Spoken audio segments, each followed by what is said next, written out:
it's almost like you're in a, when we say brain fog, it's really brain fog. And they are going to take you down. It's inevitable. It's something that comes along with the territory. Do we expect it? No. But does it happen? Absolutely. And I think that's the hardest thing for survivors to understand, is that they were literally in a partnership with a viper. You Yeah. understand what I'm saying? One that never, ever had their back, that never liked them, that was in secret competition with you and wanted to just really destroy you from the gate. Once they figure out and realize that they can't actually steal your personality and Mm, who you are, they're like, okay, you're the enemy. mm. You go from being the perfect person to the worst person, like literally overnight.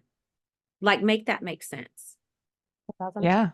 You can't make sense out of nonsense, right? And that's another trap that we can find ourselves falling into when we're dealing with the fallout of a narcissistic relationship. We're trying to make sense out of it. But once you recognize that like it was all nonsense the entire time, that was never supposed to make sense. And it doesn't make sense because they confuse you on purpose, because confused people are easier to control. So Yeah. when they go from, you're the most amazing person in the world to all of a sudden they hate you and they are smearing your name to whoever will listen, they have you under their control because that's so confusing. So you're more likely to act on that confusion and, Yes. ask for clarification, right? And then you Mm. break the no contact, and then they can repeat that whole cycle of abuse all over again, rinse and repeat over and over and over. Yeah, and I mean, that's what a lot of rumination is, because one of the most persistent and difficult symptoms that people struggle with after narcissistic abuse is rumination. And rumination is our brain's way of going, something happened, I was in danger, I need to make sense of what happened, come up with a solution so I can make sure it doesn't happen again. And with narcissistic abuse, it doesn't make sense. There's no logic to it. And there's not a clear way to protect yourself in the future, particularly when you haven't learnt about these kind of relationships.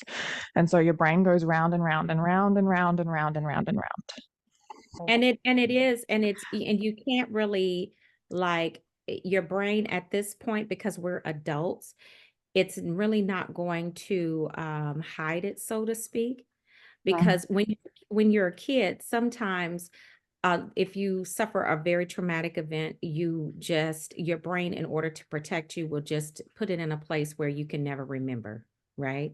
You just don't remember it. You know something happened, you don't know what, and then until something starts to surface to bring that back up out of the deep subconscious memory, then it probably won't ever surface. You will probably just have the residue of it, but just not remember exactly what happened. Whereas in a mm, situation like this, we don't have we're already fully, we're full adults now.